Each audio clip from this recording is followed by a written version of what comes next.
We're now down to the 4 semifinalists for the Asian Cup: Jordan, South Korea, Iran, and Qatar. And in today's video, I'm going to try to recap the quarterfinals games as concisely as I can, although I'm certain to go on a few rants throughout this video. Guys, I also want to say that I'm going to be dropping the semifinals predictions another time, so hit subscribe so you don't miss that, or the live streams that we are doing for both semifinals matches and the final. And lastly, make sure you check out our Twitter. The link is in the description of this video. We're going to start with the two games today because they're freshest in my head, and I feel like I have a little bit more to say about these two, but I will get to South Korea, Australia, and Jordan versus Tajikistan later in this video, so don't worry. First up, though, we got to talk about Iran defeating Japan for the first time in 15 years, 2-1, late penalty, 94th minute, sends home the Samurai Blue, and pretty much the majority of people's favorite to win the Asian Cup. What my mind immediately went to after this Iran defeat was Hajime Moriyasu and his future with Japan. And you guys let me know in the comments if you think he should continue with the national team, because me personally, I've seen enough. This guy is clearly not good enough to manage a team at this level. He does not know where to put his players in a position to succeed. He does not know how to get the most out of this national team.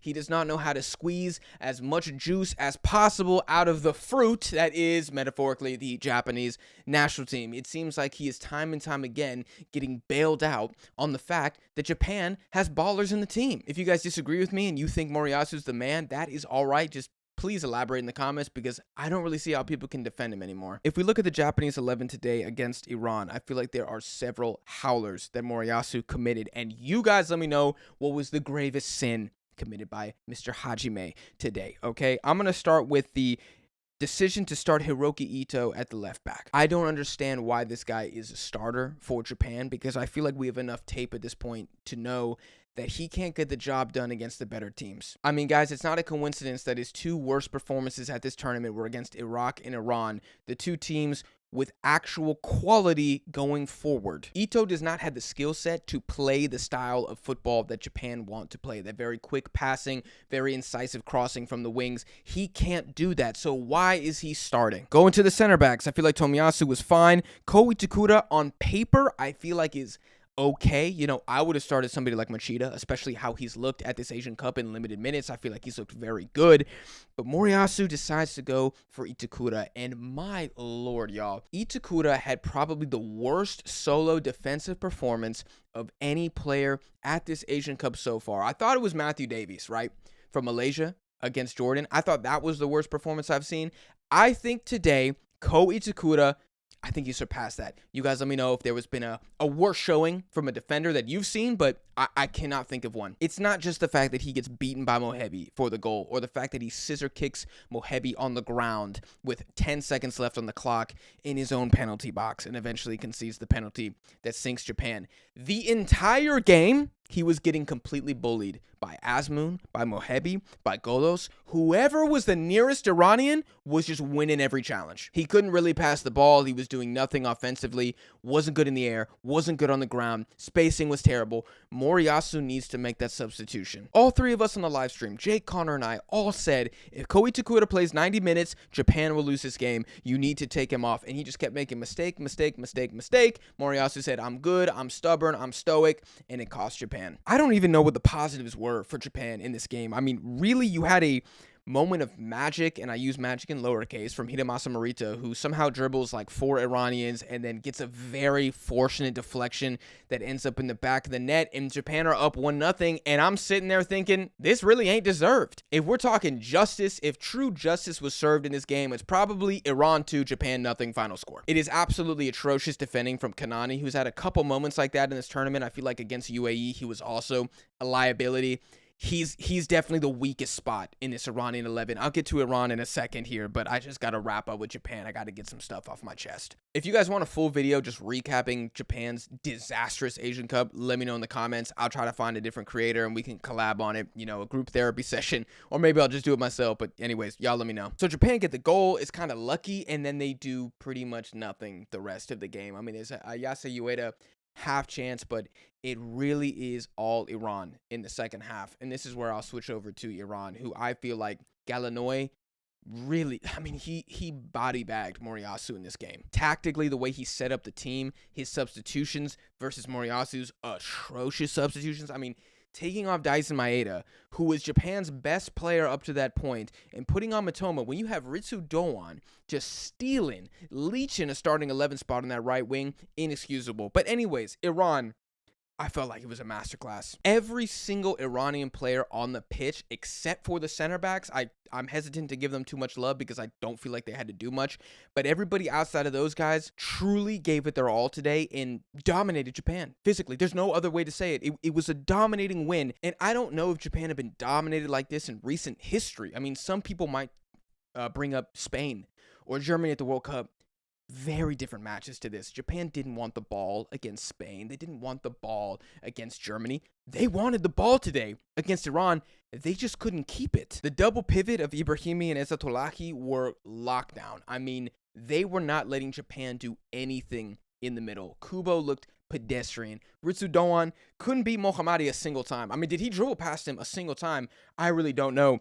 Reza Yayan, I thought he was going to be the biggest liability in this game just because of, his inclination to go forward. I thought that Mitoma was going to start, and then Mitoma was just going to go at him. Mitoma doesn't come on until the 70th minute and only gets a few opportunities to kind of do something and really didn't cause any damage. And going forward, I thought Reza Yayan was a beast, so I have to give him credit. I mean, I know the unanimous first choice right back for Iran is out for the tournament, and I know that was a big loss, but knowing that that's the backup, that's some pretty good depth. And I think if we did not single out Mohamed Mohebi, I would be doing this man a disservice. Now, little story time. I had no idea who he was going into the Asian Cup. And I remember watching him against Palestine. And I was like, hey, this guy is pretty good. Like, I like how direct he is. He really likes to dribble at the defenders. He's taking them on. He's causing havoc. And I remember going on Twitter and all the Iranians were like, this guy is trash. Like, why is he playing for my national team? Oh my God, I never want to see him again. Once it was announced that Galinoy was starting him in this game, all the reaction online, why is this guy in the team? He's a scrub, he's trash. And I'm over here thinking like, hey, I mean, I don't know. I think he's looked pretty good so far. And then he turns out to be arguably the man of the match. Any Iranians watching, do you agree with that? Would you give Mohebi the man of the match, or would you give it to Yakinbash because of just his overall performance? I feel like it was his best game at the Asian Cup. I'm going to be real. I felt like in the group stage, he was kind of the weakest point in the Iranian attack for most games. But today, maybe without Taremi, he felt like he had to put in one of those I am him performances. And he really did. I mean, Azmoun, maybe not the best finishing. He continues to just have left his shooting boots at home, but a really good assist to Mohebi. His passing's been great. His movement's been great. He just doesn't have the goals yet. I don't really know who had a bad game for Iran. I mean, maybe the goalkeeper should have done better on Marita's shot, but otherwise, I mean, it's high marks all across the board. I said this after the group stage ended, and I'm going to maintain this now. Iran are the most complete team in this tournament left, and they are the one Asian superpower that looks strong head to toe. Like Korea, they look strong, but they also look extremely predictable, slow. Japan looked incredibly vulnerable at the back. I mean, 0 clean sheets in 5 games. Saudi Arabia, I was never really worried about them. Australia can't score. They're eliminated. Now it's coming down to 4, and I think Iran, after beating Japan, you have to win the Asian Cup now. You do. If you don't, it's also a massive failure, and I know that might sound harsh. You can disagree with me if you want. You have to win the Asian Cup now.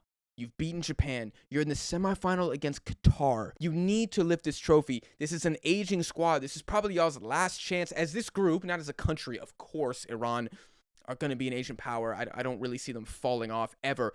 You need to win this Asian Cup now. You need to pin the tail on the damn donkey, and I think that they will after beating Japan today. I have a lot more that I could say, but for the sake of time, I'm going to move on to Qatar versus Uzbekistan, and this game ended 1-1 full time, winning in extra time, still couldn't find a goal scorer, and then Qatar ended up winning 3-2 on penalties. And y'all might know I'm a massive Qatar hater. Like, I'm such a hater with this team. I genuinely do not know how they're in the semifinals of this Asian Cup. I've never felt throughout this tournament that Qatar have had a stinker of a game or looked awful. I just also don't really think they played any very good teams. Like, I'm going to maintain that. Like, yes, Tajikistan made it to the quarterfinals.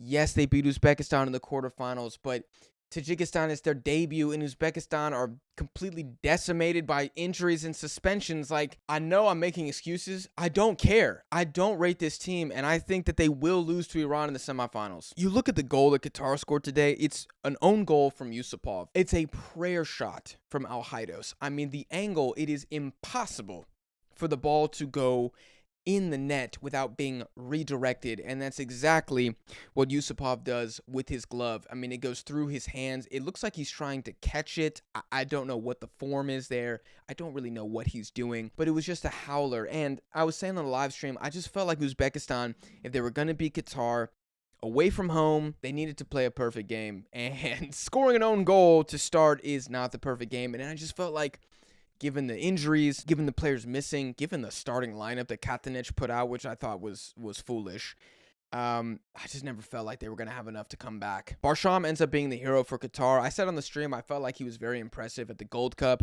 I do feel like, Qatar have a pretty solid goalkeeper going forward. He's not an elite goalkeeper for the continent, but I'd put him in that good category, maybe like the second tier of Asian international goalkeepers. I mean, I have to say the back three for Qatar was very, very good. Very, very good, although starting Masharipov as a striker was questionable. I don't really feel like he did anything, and we'll get into Uzbekistan a little later.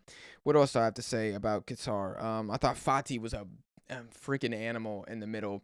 He was probably Qatar's standout for me. And arguably, outside of Afif and Haidos, I feel like those guys always take the headlines. I feel like Fatih has been that number 3 this tournament for Qatar. Maybe Mohamed Wad, you could nominate him as well, who I feel like has been a surprisingly good wingback this tournament. I didn't see that coming. I didn't think the man was built like that, but apparently he is. And so I don't know if he's injured or whatever for the next game, but if he is, it's going to be a big loss for Qatar. Akram Afif, definitely far from his best game, but he was still extremely dangerous. I mean, every single set piece Qatar have, they look so scary because the quality of the ball from Afif is world class. Like every single time, he might have one bad cross a game out of like 7 or something like that. I mean, the way that he's able to curve the ball, whether it's an outswinger, in-swinger, doesn't really matter. I mean, the guy is he's a freak. And it really is, at this point in time, a 2-horse race for the MVP of this tournament, the best player award of the Asian Cup. It's Akram Afif or Lee Gang-in. I really just think whoever wins, whichever team goes the furthest, that guy's going to win. If both South Korea and Qatar lose in the semifinals, then they're probably going to give it to an Iranian at that point. I don't know who that would be. You guys would have to let me know in the comments, maybe Kodos or something like that. But that's a conversation for another time. Qatar, I mean, once again, they do just enough against a team that is either beaten up or below them, and they get it done. And I have to give them credit for that. I have to. I might be a hater, but I have to give them credit, and I'm giving them credit right now. I don't really feel like they deserve to win, but I don't think Uzbekistan deserved to win either. Like, when it went into penalties, I was like, okay, this is about right. This is about right. Uzbekistan were the much better side in the second half, but they were poor in the first half, and they were poor in extra time. They looked tired. They didn't really do much. They looked like they were playing for penalties, and I despise when teams do that, especially when you're on even footing with your opponent. It's one thing for Indonesia to try to play with pens against Japan, and another thing if you're Uzbekistan playing Qatar. Like, you need to try and win the game, and I just felt like they didn't. Tintin Marquez, he's done a good job with Qatar. Like, the one defense that I'll give myself when assessing this Qatar team is I assumed Carlos Queiroz was going to be the manager, and I assumed it was going to be extremely regressive, pragmatic football.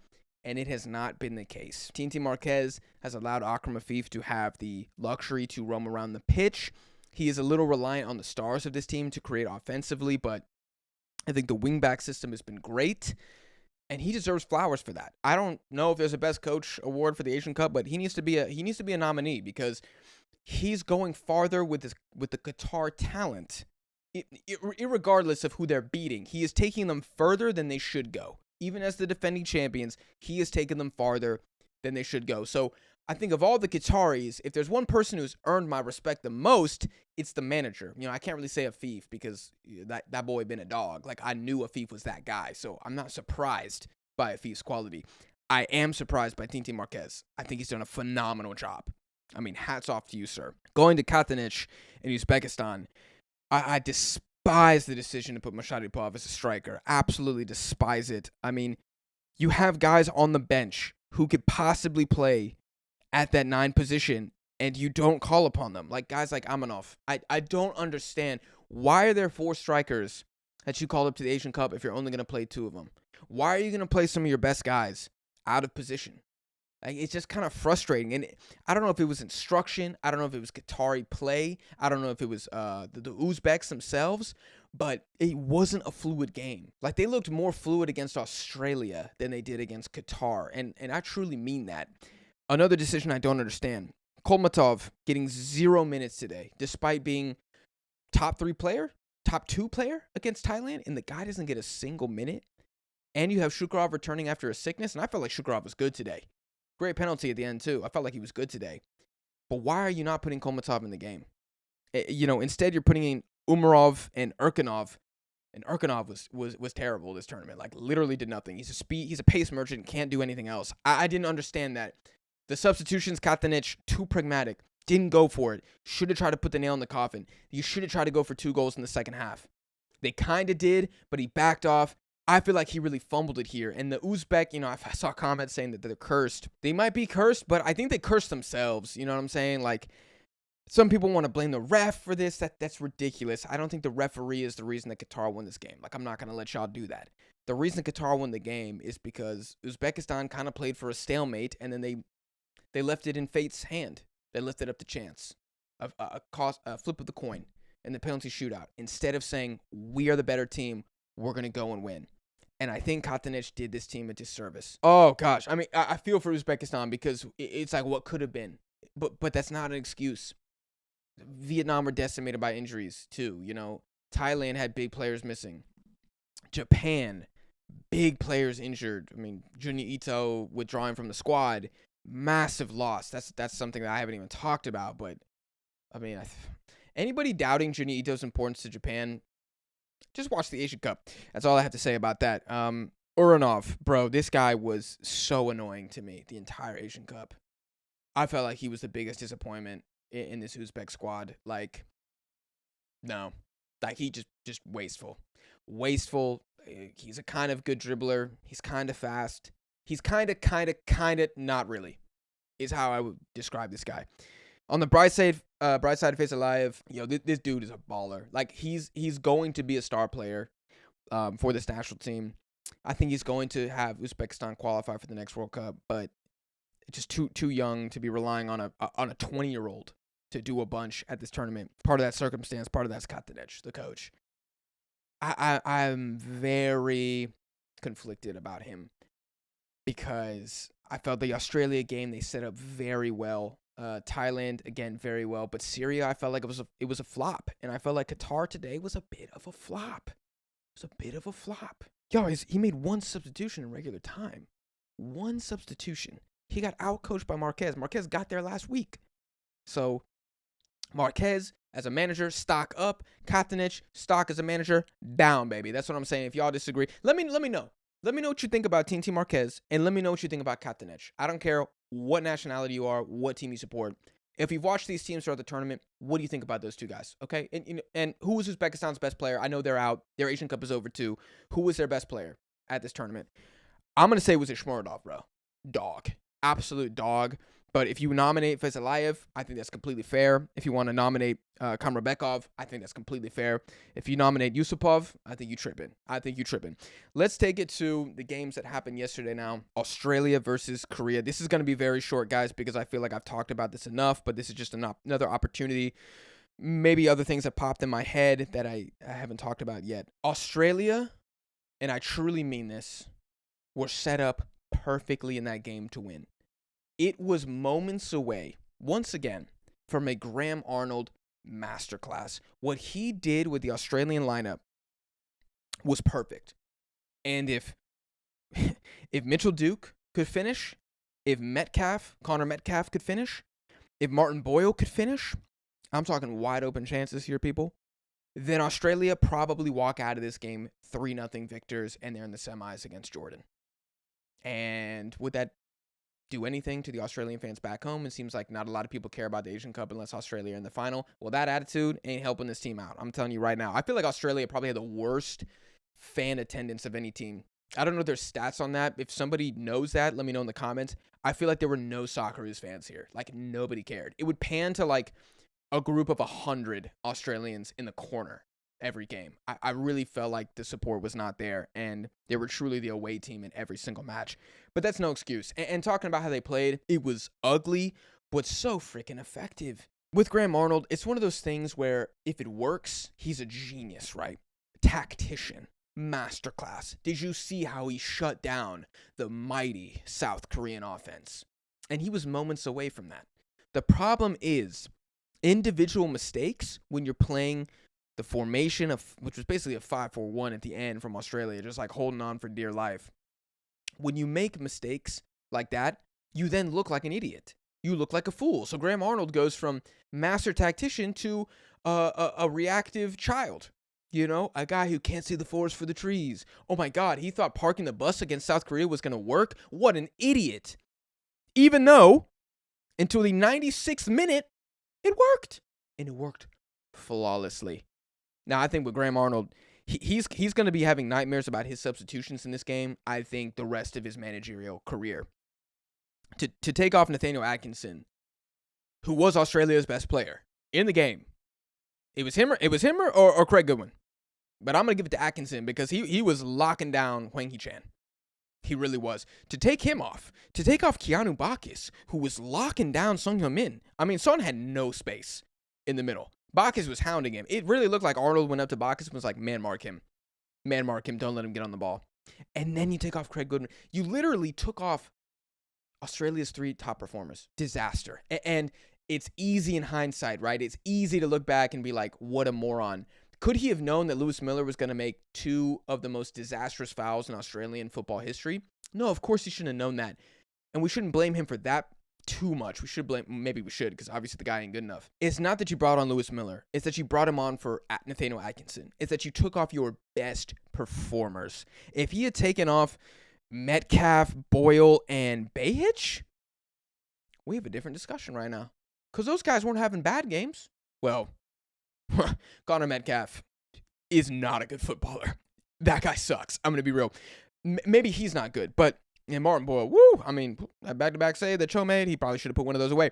Anyways, I'm digging myself a grave here with this point. Or maybe I'm not. Maybe I'm elevating myself.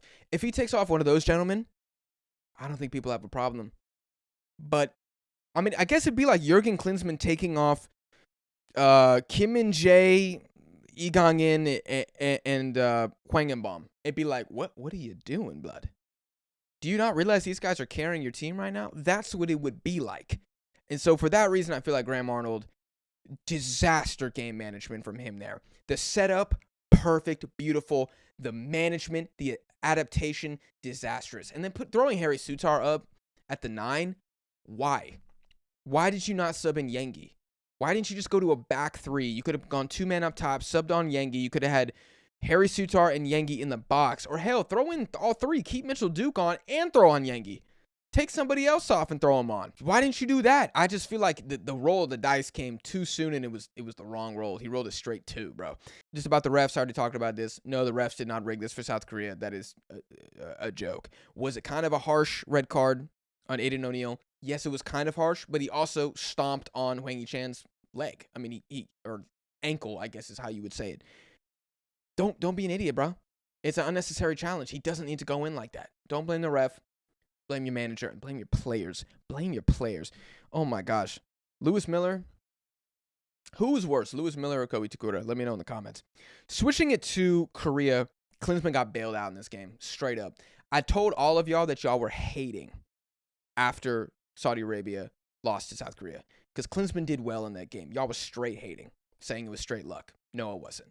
In this game, Klinsmann got lucky. He got so lucky because, like I said, Graham Arnold set Australia up, and Klinsmann had no answer. I mean, y'all, South Korea had no shots in the first half.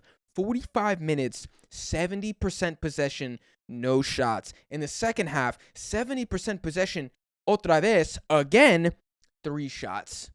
3 shots. Were any on target? All 3 were on target. Oh, excellent. 100%. He got bullied by Graham Arnold until Graham Arnold played himself. And again, Klinsmann was bailed out by world-class talent. I don't think he's had the most disastrous, disgusting, horrendous Asian Cup campaign of all time. I don't think it's been good. I think Saudi Arabia was his best showing. And then I think he kind of reverted to the mean a little bit here against Australia. What will he do against Jordan? Will he learn that the 4-4-2 against Jordan is a disaster? Will he roll that out again? If so, then he's lost my sympathy. And I don't have much sympathy for him, but I just want y'all to give him a little credit for the Saudi win. That's all. Talking about the players, Son Heung-min, world class. Absolute world class. I mean, how can you not respect this man? How can he not be in the GOAT conversation? To me, he is the GOAT. He's the Asian GOAT. Like, he is.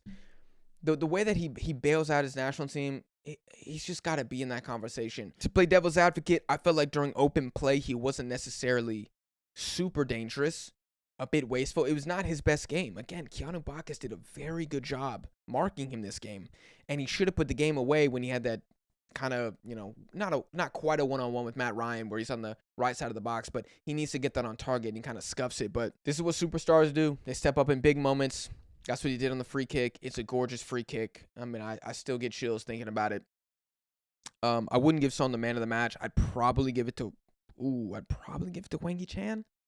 Probably. Maybe Kim Min-jae. I don't know. Also, Kim Min-jae, now that I'm on that, the yellow card, that was stupid.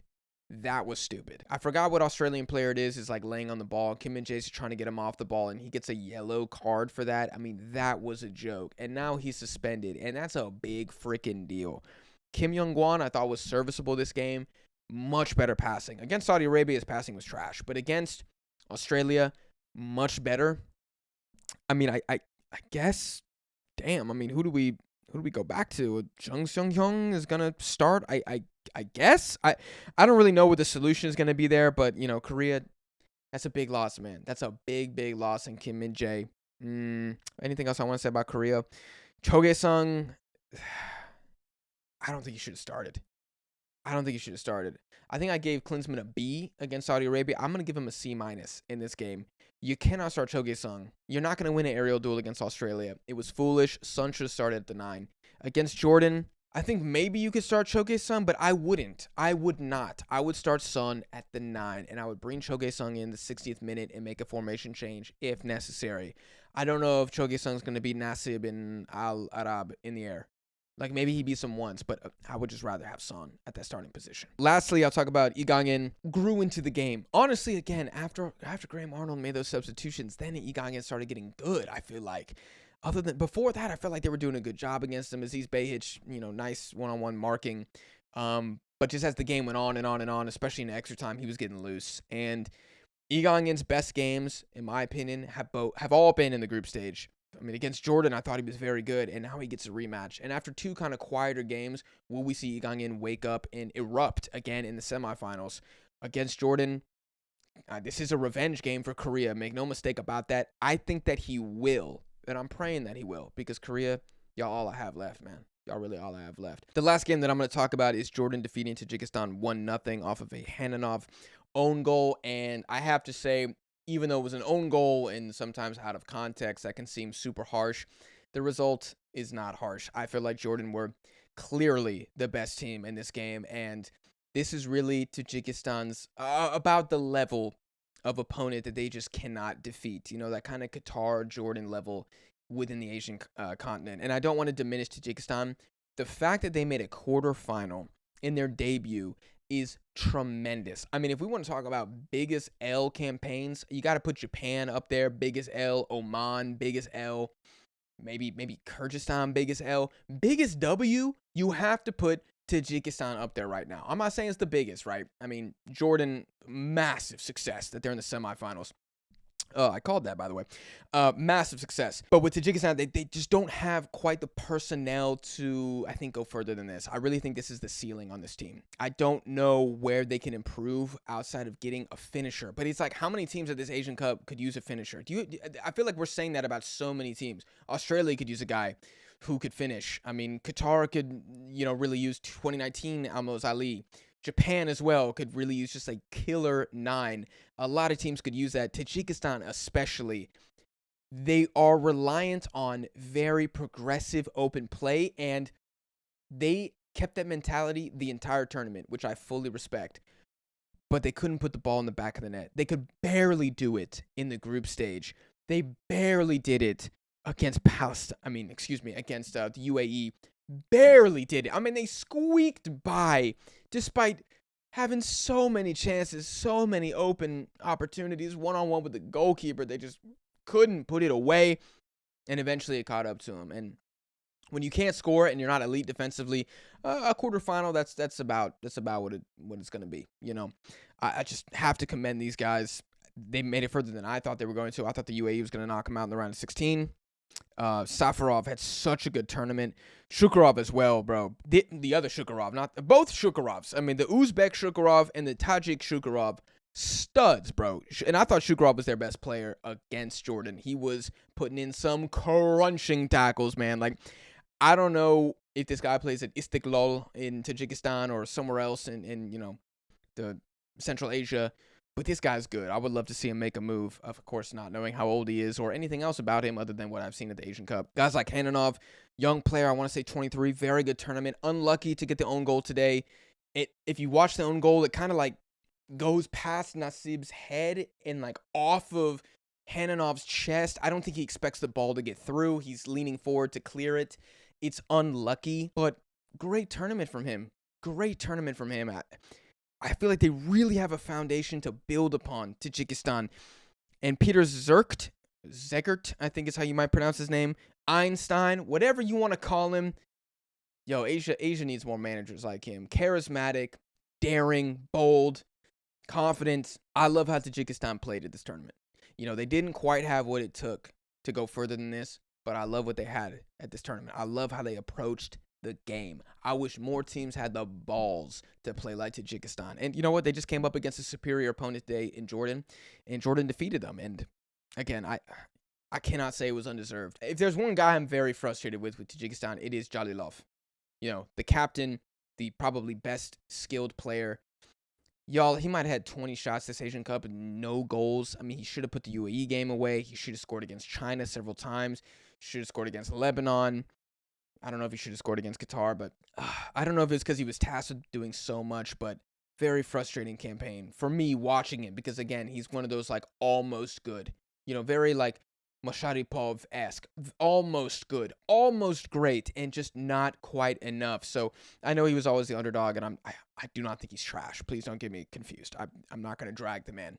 He did what he could, and he played his heart out for his country. I just wonder if Tajikistan, they get back here in 2027, can they go further than this? I'm going to say probably not. I think this is probably the ceiling for them right now, and that's a long ways away. We could see a fall off. I mean, maybe Peter Segert leaves, and God knows what happens after that. Going to Jordan, I thought this was Musa Al-Tamari's worst game at the Asian Cup. I thought he was much better against Iraq. I mean, what a menace against Iraq he was. Today, he just wasn't, his dribbling wasn't quite as clean. You know, his touch wasn't close to his body. He was getting tackled a lot, mostly by Shukurov. And the guy who stepped up was Owan. And Ali Owan is suspended for the match against Korea. And y'all, hot take, maybe a hot take. Y'all let me know in the comments. Maybe cold take. That's a big loss for Jordan. Massive loss. I feel like Yazan and Al-Samari have gotten all of the praise, all of the headlines. They're scoring the goals. Al-Mardi as well. But Owan was their best player against Tajikistan. He was slicing and dicing the Tajikistan backline. They couldn't get close to him. He almost drew a couple penalties. He was creating really good chances. That's a big miss. So Koreans, I know that Kim Min-jae's out, but Jordan are also missing somebody big. So I think maybe Kim Min-jae is slightly more important to Korea than Owan is.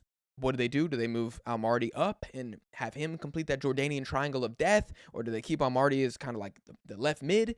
I have no idea what the coach is going to do. We're going to have to find out. But, you know, I'm just putting that out there because I don't want this to be used as an excuse. The Kim Min-jae injury is an excuse for why Korea eventually lose, you know, because Jordan also have suspensions of their own. Al-Arab and Nasib, bro, those center backs, man, they're not the quickest. Well, actually, Nasib's pretty quick. They're not the biggest, is what I should say. But they're good in the air, smart, and they know how to play together. Ajalin might be suspended as well, but I feel like they'll just, they'll throw somebody else at that third center back position, and I feel like they'll be okay. Jordan are riding high. They have the crowd behind them. They defeated Iraq, who looked bulletproof after the group stage. They've now taken down Tajikistan. I know it was 1-0, but it was decisive, y'all. It was Yatimov made some big saves in this game. He was really, really good. What's the goalkeeper's name for Jordan? Abdullah. He maybe made like 2 saves. He did make 2 saves, exactly. Yeah, 2 saves. Didn't really get tested a whole lot. Now you're going against South Korea again. 2-2 rematch. Yo, this game is going to be crazy. I cannot wait for this live stream. I'm so excited for this. What a campaign for Jordan. What a campaign. A lot of people thought this team was just trash based on their friendly performance. Kind of shows you that you can't really rate friendlies. You can't rate friendlies too much going into tournaments like this, because if a team wants to turn it on, they're going to turn it on. And if they have the talent plus the desire, watch out. Watch out, because they could look like Jordan and end up in the semifinals. I'm going to end the episode there, guys. You let me know your thoughts down below in the comments. Again, leave a like on this video if you enjoyed. Hit subscribe so you don't miss future Asian football videos on the channel. If you're listening on streaming platforms, please give the podcast a 5-star rating. We will be back Tuesday and Wednesday next week for live streams for both semifinals matches. Be there. The link and everything will be posted on the Twitter, which you can find in the description of this video. Y'all are awesome, and I'll see y'all in the next one.